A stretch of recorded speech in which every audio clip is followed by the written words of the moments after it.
Hey guys, welcome back to my channel. Welcome to the next episode of 911, the first episode of Season 3. I am really excited to watch this episode. It's not been, at least for me, too long since I finished Season 2. I probably finished it last week maybe. And I've just been eager to start Season 3 because I'm excited just to see where they go with the season, what new dramas they're going to have, what new characters they might introduce, what are the new disaster at the beginning, which I think I know what it is, but we'll get to that, and also how many times I'm going to cry in Season 3, but also, if you watch the end of my last season, during Season 3 as well, I'm going to be starting Season 1 of Lone Star, which I know a lot of people are excited about. I'm intrigued. I'm nervous that it's not going to be as good as the original show, because I love this show so much, but there is a lot of hype about it. We'll worry about that when we get to it, but yeah, Season 3 I think is going to be an interesting point for this show, just because it's going to be a lot of new things come in, and just a new season in general is always an exciting thing to start because new storylines and whatnot. So last season, where do we end up? So at the end of last season, Maddie and Chimney are now sort of back together. They had a kiss. Maybe they're back together. We're not too sure. Athena and Bobby got married. Dead cute. I guess the main kind of darker storyline, I suppose, is Buck. So at the end of last season, Buck was in the fire truck that had the bomb in it and it exploded, crushed his leg, and he needed a lot of surgeries to get back to being well again. Now, it kind of left off on a bit of a weird note where Buck was going to have more surgery. The doctor said to wait to have more surgery, but he said, like, no, I want to get it done. I want to go back to work. Whereas the doctor said, I think maybe you should hold off for a little bit, but he's eager to get back. But I feel like it's going to go down the route of he rushes back to work and makes things worse for himself because he's so eager to get back. Maybe he gets worse in the long run, maybe he makes a mistake, or he's not well enough to work, and so something bad happens. I just have a bad feeling about it, but I'm intrigued to see where it goes. What else happened? Eddie, obviously his wife died, Christopher's mum died, but he's now a fully fledged fire officer, which is really nice. Most of it was really positive, obviously other than the book stuff, which kind of makes me nervous about this season. But I'm excited to see where it goes. This episode is called Kids Today, and maybe that means it's going to be an episode that focuses around children, things happen to children, bad things.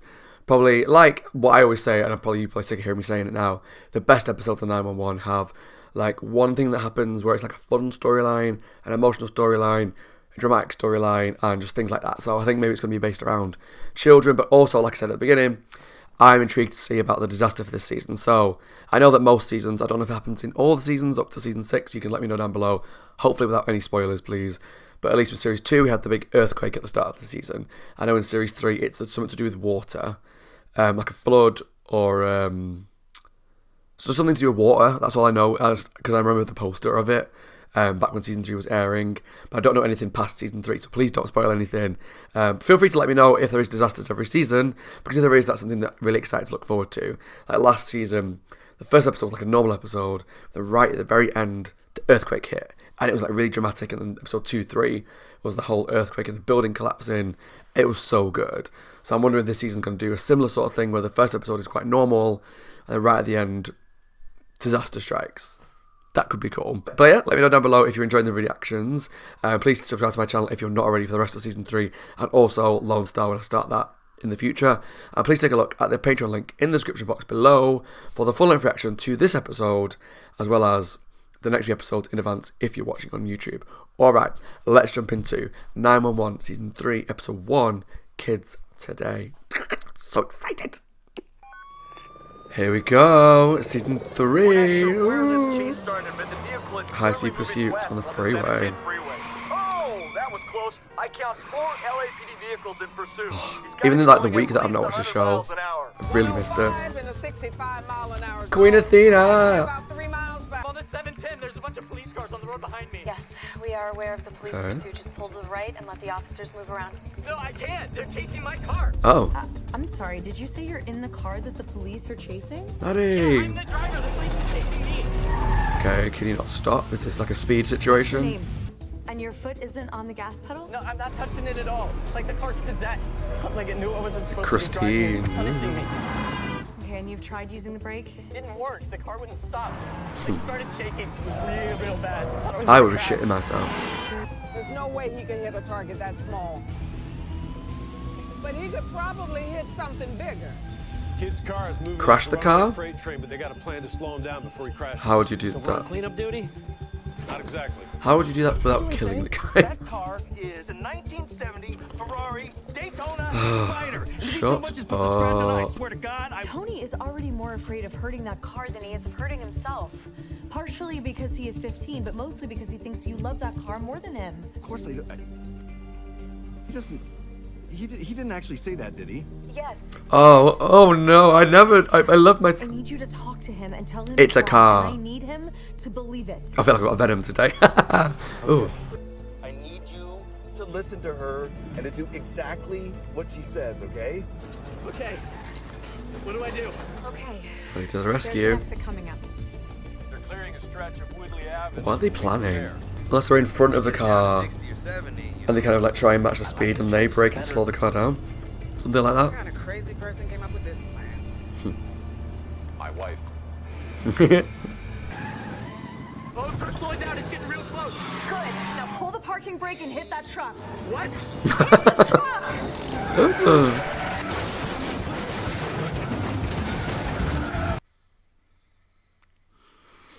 That's cool. It's so like bizarre, but it's cool. That's why I love this show. I heard there's a Testarossa coming up for auction soon.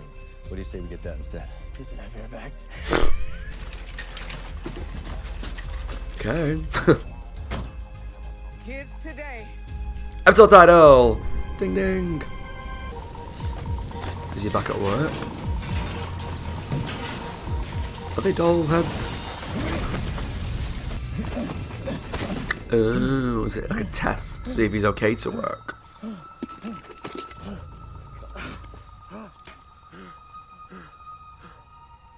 Baby doll factory, new record. Most guys take the stairs. Welcome back, Buckley. Okay, good. Maybe I was overthinking his injury. Because they kind of let it out at the end of last season. Like, let it out, what am I about? They kind of left it in the sense that it was going to be such a big thing. We'll see. We'll see. I'd hate to miss an opportunity to cry. The IVF shot's taking a toll. Oh, I feel like a human pincushion. A very weepy pincushion. Oh yeah, they're going to have a baby.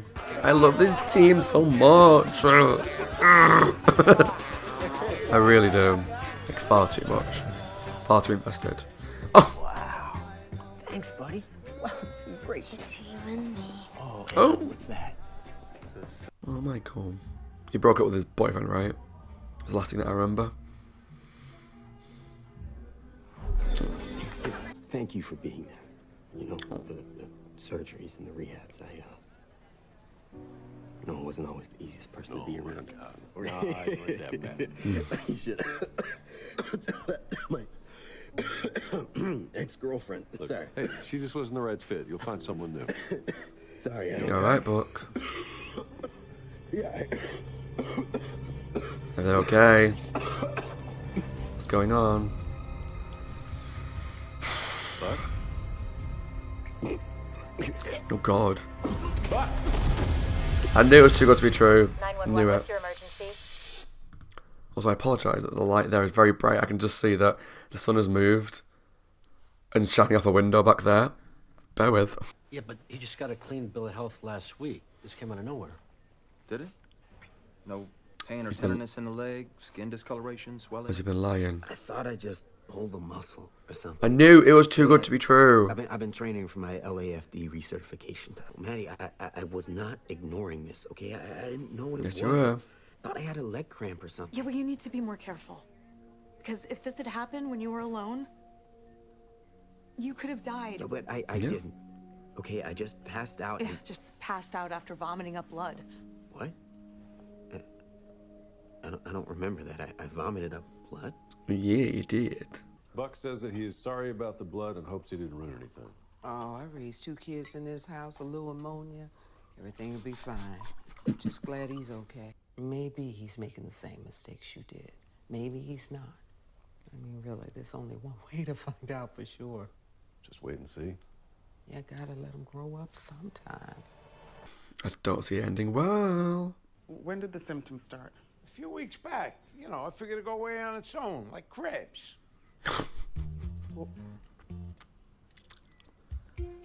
well. Fine, I'll look. Eddie's looking hot. Yourself out. Has he been hitting the gym? Sorry, distracted. Oh, what is that? I didn't want to see. I had, the noise wasn't.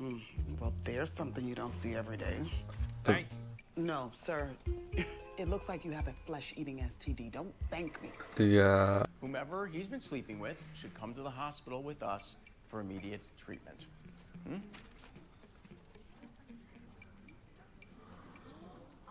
Okay. Gasp. Ma'am.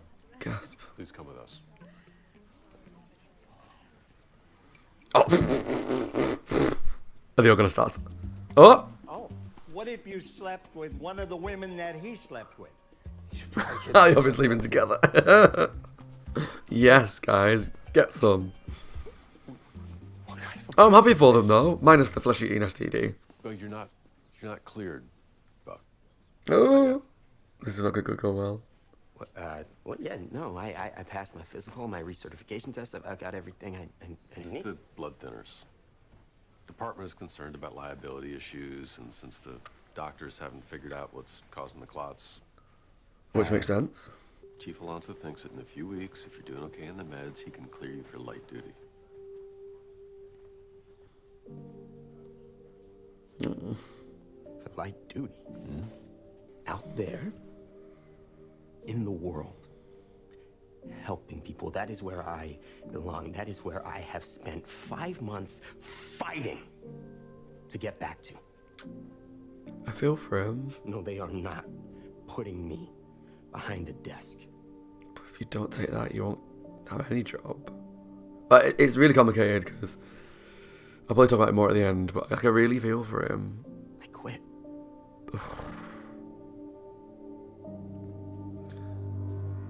But they're just doing the safe thing. He's not well enough to be out in the field yet. Buck. A woman stabbed you and took you. Is that woman still there? No. Bleeding. Okay, what's your name? Where is she? Not sure. I think she was running some errands today. Maybe shopping? Why? Do you have any idea Oh, where he's she's handsome. going shopping? What's I get going so on? distracted Where- by Quantum Cat. I work for the city. Your wife called us earlier. Remember, she said something about clothes for the baby. How old is your baby? Jill's due next week. It's our first. Jill's pregnant? No. I said she stabbed me. Oh no! I just had a vibe. There's this true crime thing that I listened to, this podcast, and it was about someone who License, registration, and proof of insurance. stole a ma'am. baby off someone. That's a newborn baby. She's cut that baby out, hasn't she? Do something to your baby? That baby looks Fine. brand new. My baby is fine. 727L30. I have a newborn infant in respiratory distress. She's turning blue.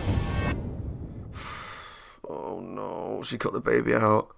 And because it was a similar thing on this one that I watched. It was a woman who was like poor and struggling for baby clothes and stuff, went to meet someone who asked her like, oh, you can get you like clothes like people like the homeless and the needy and whatnot. And that person has actually cut the baby out or something like that. I can't remember exactly how it went down. When can I see her? We both know that you're not that child's mother. She's not your baby. No, you don't understand. She has to be. I promised. This woman needs help. I promised George there was gonna be a baby. There has to be a baby this time. I don't know if you're insane or evil, but neither one is helping your situation right now. Because if we do not find her in time, if she dies, things will not go well for you. Jill, can you hear me? Please respond. Maddie? Athena. Is she... Alive. She's alive. Okay, good.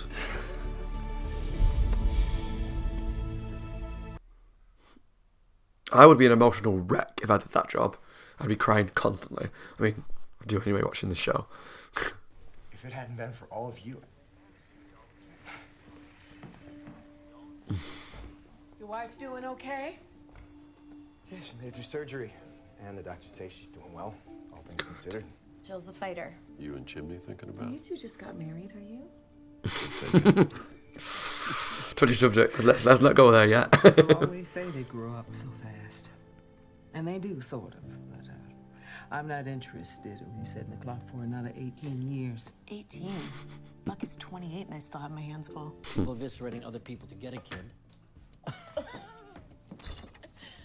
What a waste of popcorn. You know, we never really talked about that. Is that something that you want?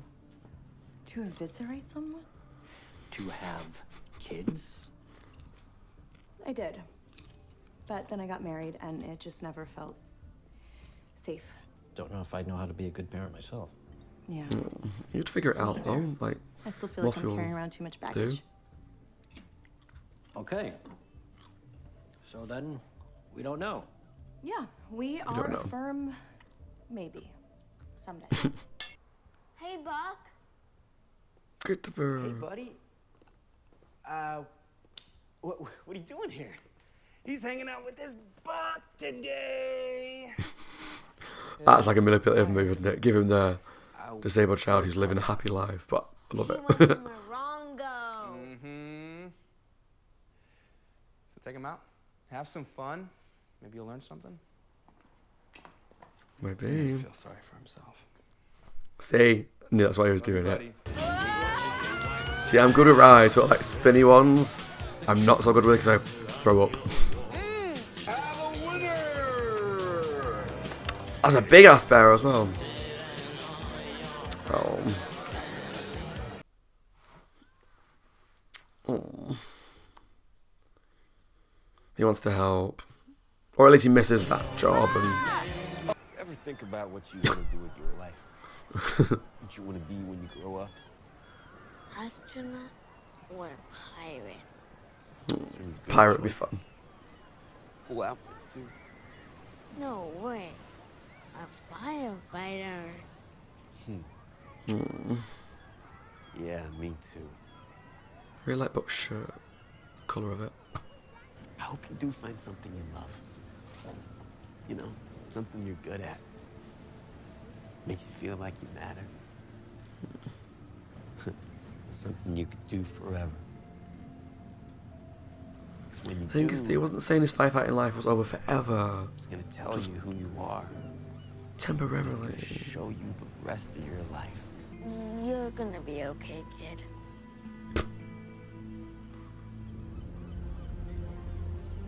What?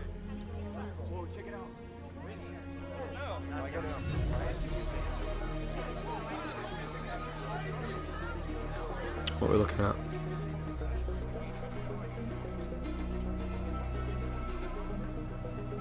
Where's the water gone? Oh, this is a disaster. What's happening?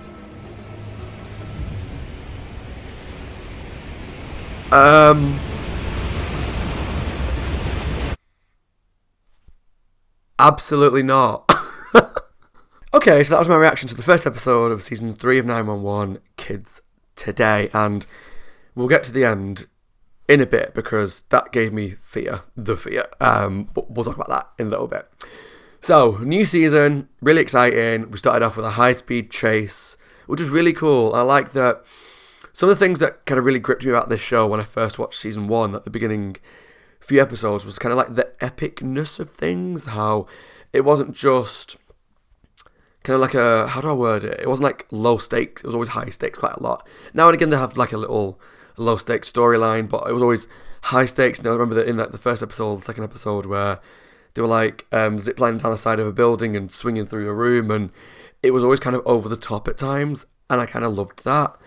And so the high-speed chase at the beginning of this episode, where the solution was to crash into the side of the back of a fire truck, which was then going to brake to kind of slow each of you down. Loved it. And that's kind of was like, yes, this is 911. This is why I watch this show. It's silly, it's over the top, but it's fun. It's really fun. And I'm glad that that ended without the kid dying, and that the dad was at least not too angry about the car eventually, once he kind of realised that the kid was more concerned about the car than he was about his own life. And that kind of was a bit of a wake-up call to the dad, luckily. So that was good. And then I guess just jumping forward ahead to like another little bit to talk about was like the older guy in the care home who had the flesh-eating STI. The sound when they pulled his pants up awful. Like, bleh, made me feel sick. But I also loved the fact that when he's like, whoever he's been sleeping with comes to hospital, and basically all the women started standing up, and then the guys were like, what if I've slept with these people? And I'm like, you know what? When you're older, people say like older people should have sex. You know what? You get it as long as you can, as much as you want. And if you're in a care home and you're in your 80s and you still want to have sex, great, good. Life is too short to worry about that kind of stuff. So I was like, you go, guys, you get it. You all sleep together. Obviously, minus the STIs would be nice, especially when it turns into like flesh eating, and that was on the part of the dad for not getting it checked out, like just leaving it to go away, like crabs just goes away. Yeah. But yeah, let's look at some of the story stuff. I guess the hen and her wife was a little part of the episode. So they're obviously doing injections into Karen so they can just get pregnant again. They've got a sperm donor picked out. That's all cute. Bobby and Athena together, happy still. That's all good. They had a discussion about kids. Don't think Athena wants more kids, which it sounds like they're not. Doesn't want to reset the clock by 18 years. So I think she doesn't really want more kids. I think that's what it was hinting at anyway. And Chimney and Maddie are really happy together, really good. They had a discussion about kids, and they kind of came to the conclusion that they're not sure. Maybe she was considering it with Doug, but it was just never safe because of who Doug was. Chimney maybe doesn't feel like he's ready to have children. But like, a lot of people are not ready to have kids. Some people are never ready to have kids. But having them, for again, not for everybody, but for some, kind of makes you become ready because you have no choice. The kid is coming, you got to take care of it. And it'd be good to see them have kids eventually. That could be a storyline later down the line. But I like the fact that it wasn't a yes or a no. It was just, maybe, we'll see. If it happens, it happens. And I could see them being good parents. I think Maddie in particular is a great person and loves taking care of people. Clearly she loves her job. She's great at her job. She's passionate about her job. But I liked all that. That was cute, and I'm hoping at some point there's a little baby Chimney and Maddie on the scene, but we'll have to wait and see. The storyline about the woman who had the baby taken out of her, right? So I can't remember all the details, but I kind of pieced it together a bit too quickly, I think. When there was a woman who said, she stabbed me and she was in the back of a car bleeding. And then someone else said she was pregnant and she was going to meet someone about baby clothes. And like I say, I can't remember all the details, but there was a podcast. It was an episode of My Favourite Murder, which is one of my favourite true crime podcasts. If you never watched it, listen to it, sorry. Go listen to it. It's two very funny women that talk through true crime stuff. They don't like laugh at it. It's more kind of like making light of awful situations to try and deal with that mentally. They're so good. Like it's so dark and sad and informative, and they're brilliant. Anyway, there was one, I can't remember exactly how it went down, but there was a pregnant woman who was down on her luck and was getting like used clothes or second-hand clothes or something because that's all she could afford. I was meeting up with someone who was going to help her with that or take her to places to show her those kind of places that you could get these clothes. And this woman actually like kidnapped them and cut the baby out. I think that's how it went down. I'm pretty sure because that's the way it was like, and it was really dark and traumatic. And so when she said like she'd been stabbed, oh, she was pregnant and she was meeting someone to have baby clothes, I was like, oh no, it's that storyline that's inspired by that true crime thing. Luckily, everyone made it out alive. The baby's okay. What was the pregnant woman, the mother was okay. And I felt a little sorry for the one who did it because clearly she was not okay, like mentally. She was like, I can't go back without a kid. I have to have problems with a kid. Now maybe that's problems within the relationship and that she's scared to go out with the kid. Maybe the partner's not so good. Maybe it's just her mental state of she needs a child. I don't know, but it was dark and I'm just glad they made it out okay. I guess the main character to talk about was Buck because Eddie didn't really have a lot to do other than looking fine. Whatever's happened between season 2 and 3, Eddie has had a glow up. He's always been hot, don't get me wrong. But something about this episode where he had a nice tan, nice haircut, looked a little bit more muscly. Ryan Guzman, we are a fan in this household. So Buck, I was really surprised at the start of the episode where Buck was doing the recertification. He was all good. Everything was well. It seemed a little too good to me. Because I was convinced after last season, the big explosion, the surgeries, the crushed leg, there's got to be more to this story. Like, he can't just have had surgery, therapy, he's now good. But that's the way it kind of was painting it, that he'd done all the surgery, done all the therapy, he'd done the recertification, He's all good now. Everything's fine. It was when we got to the party and he started coughing and started coughing up blood. We kind of had the mic drop moment of, oh shit, like things aren't okay. Everything's not as hunky-dory as he was trying to make it out to be. He obviously collapsed and threw up blood, and it was not good. And then we realised from the doctor, we had learned from the doctor that he's had issues that are kind of been cropping up. His legs been bothering him. He's not been bringing it up. And it's kind of what I said at the end of last season, where he wanted to rush back into work, and that we'll get to the Bobby conversation in a minute. But he needs to take care of himself first. So he wasn't taking care of himself. He was ignoring these problems, similar to how Bobby was doing it with the addiction. And so things got worse. And then, obviously, the fire chief found out about it. He can't go back for a while. And so with the conversation with Bobby, he had to take it easy for a while, then do more tests, then recertify, and then come back on light duties, right? Something along those lines. And that makes sense to me. I get it is Buck's life. He loves being a fire officer. Great. And that you need that passion. You need that love. But it's kind of one of those... He's not being true to himself because he knows in his head, if this was somebody else, he would be saying the exact same things. You need to take care of yourself. You're not well enough to be out yet. Make sure you take care of yourself first and be well enough first so that you're not in the middle of a fire, place burning down, and you have a fit, or you have a coughing up blood again, or your leg gives out. You're not in the middle of trying to save someone's life, and you're on your own, you're stuck somewhere, and you collapse, and you can't save them, then they die, and then you're injured. The best thing you can do is take care of yourself first, and slowly get back to being what you were again. And obviously, I can get why Buck's angry about that because it's his life and he loves it. But he's been obviously he's living in denial, you know, because he doesn't want to admit that Bobby's right. And he's right to not be back yet. Obviously, he then quit because he was, well, this is going to sound mean, but spitting his dummy out. I don't mean it in like he's been a brat sort of way, because I can tell that he's struggling. But he can't grip the idea yet that he's not well enough to go back yet. Which I think is fair.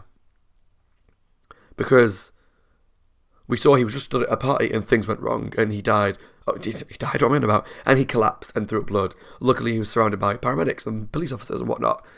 But if that had happened somewhere else when he was alone, no. Or if he's in the middle of in the middle of a call they go out on and he's trying to save someone's life and that happens, what's going to happen? Nothing. Because he's not going to be able to sort it. So I think the right thing to do is to keep him away for a while. Obviously, it's hard to watch because we can see how much he loves it and the pain in his eyes. But then he quit, which was like, oh, you're just making things worse for yourself. I mean, knowing Bobby and that lot, when obviously we've got the flood to worry about, the tidal wave, but I still think they'll take him back. If he gets to a point where he's able to work again, I still think they'll take him back, you know? But we'll have to wait and see, because obviously we're at the end of the episode. So I like that Eddie took Christopher to see Buck in like a manipulative, like he said, he never feels sorry for himself, and you're just he's sat at home feeling sorry for himself. Christopher obviously has health problems, and he has the crutches, and he's fine, he's happy, he's a happy child, and people love him. So I like that he was like, you take care of him, you can learn from him. And they had a lovely day out at the fairground, at the pier, and then the end happened, right? Now I don't understand the science of tidal waves at all, because I was a bit confused because I knew it was something about water, but I kind of forgot about it. But then they kind of zoomed out of the pier and the water was disappearing, like it was dry. So maybe the water goes out to then flood back. I'll have to kind of research it, or I'm sure someone down below can let me know the science of tidal waves, how it works. But that's really scary to me because I don't know how much I've talked about it in this show on these reactions, but being underwater scares me. And not just being underwater, like I'm fine, like in the shower, in the bath, whatever. Swimming pools, I'm okay with. But primarily being underwater, seawater scares me. Because I'm scared of sharks, I'm scared of squid, octopuses. Being underwater, being in the sea, it all freaks me out. So just that shot when Buck looked out and the tidal wave was coming for... No, sir, no. That really freaks me out. That freaks me out more than the earthquake. Like, earthquakes, scary. Building collapses, very scary. But that tidal wave, for me, just gave me chills. And I'm really excited to see what happens with it, because that's going to be huge. That tidal wave is going to hit that pier, and that's going to destroy everything, surely, or at least most things. Obviously, there's a lot of people there. They're not going to be able to outrun it. I know your instinct is going to be, grab Christopher, run.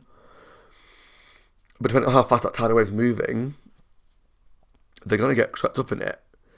I think it could lead to a next couple, if it's like the last season, season 2, if it's like the next 2 episodes cover the wave hitting and like the aftermath, this is going to be really fucking epic and awesome and scary, and I'm going to hate it because it's going to be about water, being underwater and whatnot, and people drowning, and I don't know, I'm scared. But I'm really excited. I love this show. It's so good at getting you like, ugh. I didn't cry this episode. Season 3, episode 1, I did not cry. So I'm quite happy about that. I was thinking when the baby thing was happening with the cutting the baby out the belly, that was going to, I thought, this might get me in a bit. But it didn't get that emotional, thank God. But it's a really strong first episode. Great to get back with the characters. See how happy they all are. Minus Buck and his injury. But then hitting us right at the end with a big, here's this season's disaster. Yeah, I'm really excited to watch the next couple episodes and see what happens next, and see how Buck and Christopher survive this tidal wave. Hopefully. Touch wood. But yeah, really excited. Let me know down below, guys, what you thought of Season 3, Episode 1 of 911 Kids Today. If you enjoyed the video, please let me know down below in the comments. Subscribe to my channel if you're not already, and please take a look at the Patreon link down below in the description box for the full reaction to this episode. If you watch on YouTube, and the next couple episodes covering the aftermath and the fallout of the tidal wave. Exciting. Right, thanks for watching, guys. Take care. I'll see you all very soon for the next episode of 911. Bye, guys. Stay safe.